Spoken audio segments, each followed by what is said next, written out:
On se retrouve aujourd'hui pour une vidéo autour de la pièce au programme de Musset On ne badine pas avec l'amour et de son parcours associé les jeux du cœur et de la parole. On commencera donc par une présentation de Musset, puis d'une présentation du contexte historique ainsi que du contexte culturel et littéraire, avant de nous concentrer sur la pièce elle-même en évoquant d'abord sa genèse, ses thèmes et la structure de cette dernière. Alors, Musset, on a souvent attribué une expression pour le qualifier qui est celle de l'enfant gâté du romantisme. C'est une expression d'ailleurs qui a donné lieu à un essai d'un critique littéraire qui s'appelle Sylvain Léda, un essai très intéressant et vous pouvez éventuellement le lire. Alors Musset, il faut savoir qu'il est né au tout début du 19e siècle, il est né en 1810. Et dès son enfance, il est marqué par une sensibilité extrême et par un tempérament rêveur. C'est quelqu'un qui est souvent dans ses pensées et qui a des émotions très exacerbées. En 1832, son père va mourir, ce qui va signer la fin de sa jeunesse parce qu'il va être obligé de vivre de sa plume à partir de ce moment-là, même s'il avait déjà commencé à écrire dès son plus jeune âge. Il va donc devenir en fait une figure emblématique de ce qu'à l'époque on appelle un dandy. Cette figure du dandy, elle a été aussi beaucoup véhiculée par Baudelaire notamment. C'est ce jeune homme élégant, raffiné, parfois aussi un peu fantasque, qui peuple les rues parisiennes. Dandy, donc avec une vie assez fantasque, on le verra, et avec notamment pas mal de débauches. Mais c'est aussi un personnage qui est marqué par le spleen. Le spleen, c'est donc un mot anglais dont l'étymologie en fait renvoie à cet organe du corps humain qui est la rate et qui produit une espèce de bile noire qui en grec se disait mélancolia, et donc à l'époque on était encore totalement influencé par la théorie des humeurs d'Hippocrate, et si on avait justement, en tout cas on le croyait, si on avait cet excès de bile noire, on avait donc un tempérament porté à la mélancolie. Donc on voit déjà avec ces deux caractéristiques, le dandy et le spleen, le côté très contradictoire finalement de la personnalité de Musset. Il va vraiment s'adonner à tous les plaisirs qui existent, le jeu, les jeux d'argent, l'alcool et les femmes. Alors, j'attire votre attention, enfin, le but ne va pas être de retracer la totalité de la vie de Musset, mais d'essayer de cibler des événements qui peuvent éclairer notre lecture d'On ne badine pas avec l'amour. Il y a deux événements marquants que vous devez retenir. Le premier, c'est qu'en 1828, Musset va essuyer une première désillusion amoureuse. Il va se rendre compte que la femme avec qui il entretient une relation, donc ce qu'on peut appeler une maîtresse à l'époque, va le trahir avec un de ses amis les plus chers. C'est donc un drame pour lui et il va en faire justement la matière d'un livre, puisqu'il va transposer son expérience personnelle dans La Confession d'un enfant du siècle en 1836. Dans cette œuvre, en fait, il va se servir du personnage d'Octave pour raconter ce traumatisme-là, et Octave va sans cesse être partagé entre l'amour auquel il ne peut renoncer, qu'il porte à cette femme, et en même temps le désir de se venger face à la trahison qu'elle lui a fait subir. On retrouve par exemple cette citation dans La Confession d'un enfant du siècle, « Cette espérance que rien n'avait flétri ni corrompu et que l'amour avait exalté jusqu'à l'excès venait tout à coup de recevoir une blessure mortelle.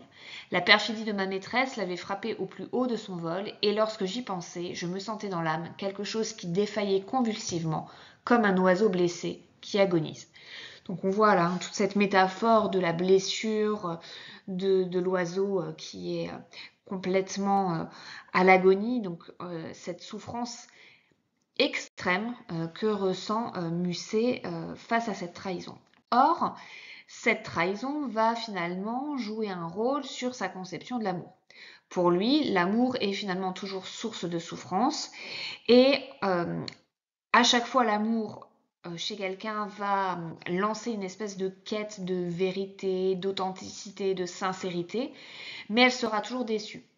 Ce qui fait qu'on peut adopter deux comportements totalement différents. Soit on renonce totalement à l'amour en se disant que de toute façon l'amour est voué à l'échec et à nous causer des souffrances terribles. Et en fait, c'est exactement ce comportement qu'a Camille au début de On ne badine pas avec l'amour, puisque elle veut rentrer dans les ordres et elle déclare que son seul amant, c'est le Christ. Soit on prend l'autre versant et on considère que l'amour n'est pas une chose sérieuse. On va donc prendre l'amour à la légère en se livrant au libertinage et donc en démultipliant les relations amoureuses. Et comme par hasard, c'est exactement ce que fait Perdiccas au départ, puisque quand Camille l'interroge justement sur son passé d'étudiant, il ne cache pas avoir en effet eu plusieurs relations avec des femmes. Deuxième événement marquant dans la biographie de Musset et qui a encore un impact sur l'écriture d'On ne badine pas avec l'amour, c'est sa rencontre avec George Sand en 1833. À partir de là, vont s'en suivre 2 ans de liaison totalement tumultueuse et rocambolesque, ce qui va intensifier l'amertume que Musset va éprouver à l'égard de l'amour, parce que là encore, il va être question de déception et de trahison. Alors, pas seulement de la part de George Sand, mais aussi de Musset. Il faut se dire qu'il n'est pas non plus tout blanc dans cette histoire. En effet, ils partent tous les deux à Venise. Musset va alors tomber malade et il y a un jeune médecin du nom de Pagello qui vient le soigner. Et George Sand, elle devient la maîtresse du médecin. Ce qui, du coup, plonge Musset dans le désespoir le plus total. Il faut dire que probablement la maladie qu'avait contractée Musset était une maladie sexuellement transmissible et qu'il ne l'avait visiblement pas eu avec George Sand. Donc, bon, les deux sont quand même avaient une vie finalement très libertine. Cette vision de l'amour, finalement, c'est celle que l'on retrouve dans notre pièce au programme. Et la relation entre George Sand et Musset a un impact fondamental, puisque Musset va intégrer à l'intérieur de la pièce des passages extraits de la correspondance entre lui et George Sand. Par exemple, on retrouve dans les dernières phrases d'une lettre écrite de Venise par George Sand le 12 mai 1834. J'ai souffert souvent, je me suis trompé quelquefois, mais j'ai aimé. C'est moi qui ai vécu, et non pas un être factice, créé par mon orgueil et mon ennui. Quant aux derniers mots de Perdiccas à Rosette, à la fin de la scène 3 de l'acte 3, ils sont une transposition d'une lettre d'Alfred de Musset à George Sand, datant de février 1835. Elle reconnaîtra tous ses milliers de frères, et moi pour l'un d'entre eux, elle nous pressera sur son cœur, elle deviendra blanche comme un lys, et elle prendra racine dans la sève du monde tout-puissant. Donc, je vous laisse vous reporter à la scène 3 de l'acte 3 pour voir l'écho avec ce passage. Alors, on en revient finalement à Musset. Il a 18 ans lorsqu'il va publier ses premiers poèmes. Ce qui fait que c'est un auteur très précoce. On le verra finalement un peu comme Rimbaud. Rimbaud, c'est encore plus tôt. Dès 15 ans, il va publier ses premiers poèmes. Et Sainte-Beuve écrit à propos de Musset en 1829 « Il y a parmi nous un enfant de génie ». Parce qu'en effet, ce n'est encore qu'un enfant, qu'un adolescent. Et il va être très très vite introduit dans les cercles romantiques, et notamment dans ce cercle romantique que l'on appelle le Cénacle, où il fréquente, entre autres, Victor Hugo et Charles Nodier. Il va être une espèce un peu de bête de foire dans ce Cénacle, parce que il est totalement désinvolte, il a une personnalité hors du commun. Et notamment, on retrouve dans un ouvrage un peu, si vous voulez, people de l'époque, Les célébrités de la rue de 1864, écrit par Charles Hiriat, ce petit passage qui nous décrit Alfred de Musset et qui est tout à fait délicieux. Parfois, aux tables du devant, on voyait apparaître un grand garçon svelte, un peu excentrique, vêtu d'un habit bleu à boutons d'or, d'un gilet blanc et d'un pantalon gris, les cheveux au vent, l'œil vif, le nez un peu passé et le chapeau à 45 degrés. C'était Alfred de Musset qui se jetait à corps perdu dans la vie élégante. Donc on voit bien ce côté à la fois dandy, fantasque et l'envie de se faire en fait un petit peu remarquer. Dans les personnages de Musset, qui s'inspirent donc un peu en partie de sa biographie et de son tempérament, on retrouve finalement des caractéristiques propres aux personnages romantiques de l'époque. Les sentiments totalement intenses, exacerbés, une vision idéalisée de la passion, hein, cette idée que la passion est ce qui fait vibrer chaque individu et avec une forme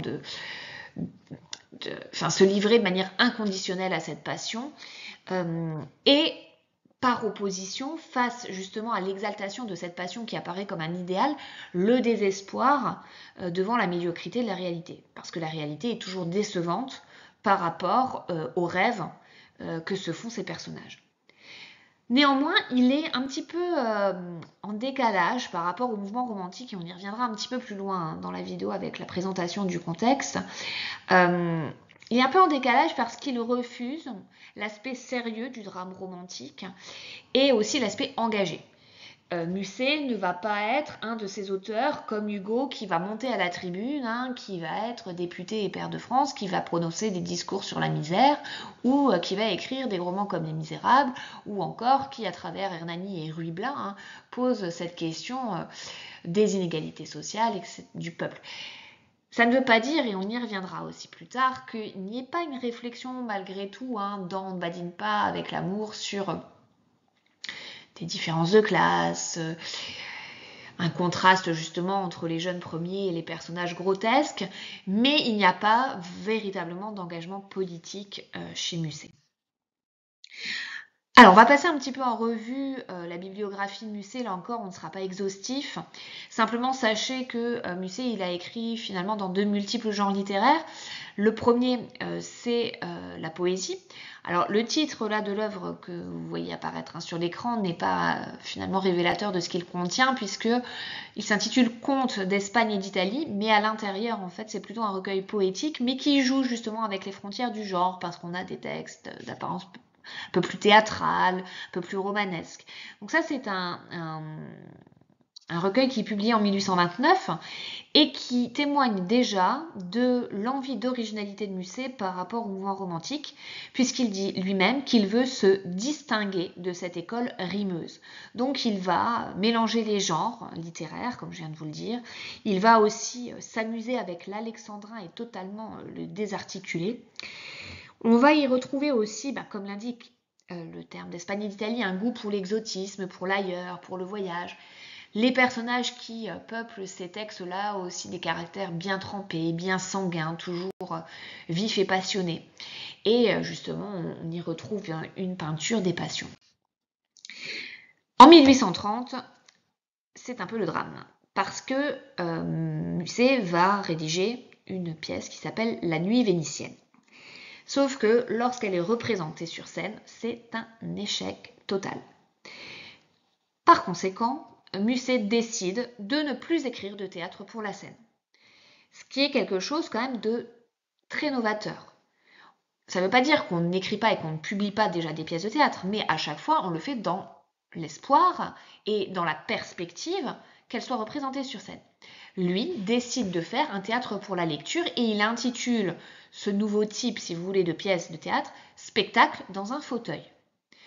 On reviendra en classe avec un document justement qui travaillera sur cette notion-là, mais vous pouvez déjà retenir que ce théâtre où tout va se passer dans un fauteuil, donc par le biais de la lecture, va demander au lecteur de faire appel à son imagination. Et donc de se représenter véritablement un spectacle intérieur. Et à l'époque, c'était totalement inconcevable de n'écrire que pour être lu et non pas pour être joué lorsqu'il s'agit de pièces de théâtre. Autre pièce marquante, Les Caprices de Marianne, donc en 1833, qui va finalement ancrer davantage les choix esthétiques de Musset.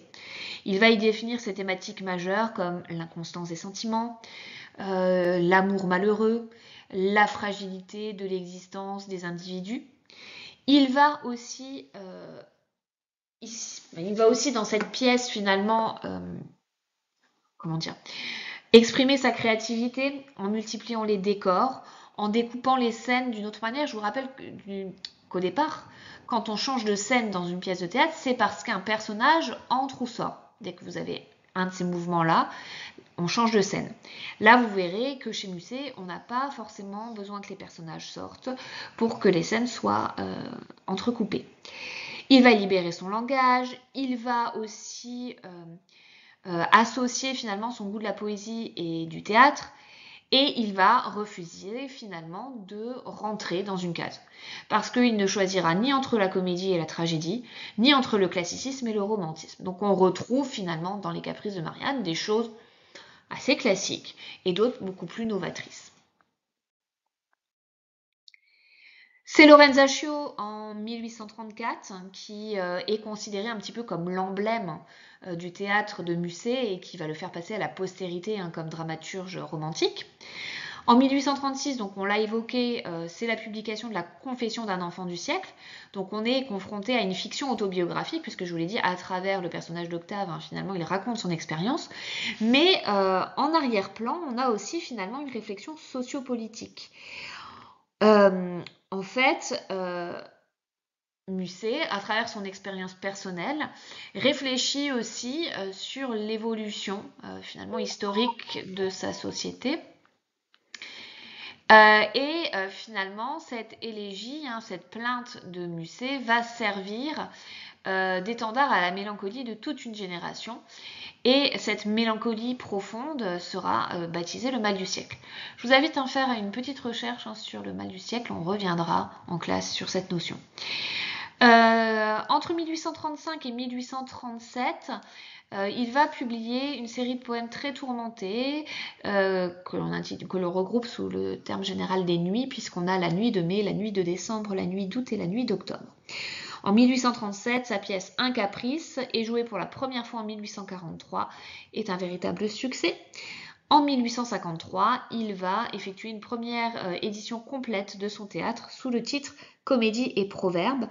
On reviendra sur cette expression de proverbe, puisque je vous rappelle que justement, on ne badine pas avec l'amour est classé dans cette catégorie du proverbe dramatique.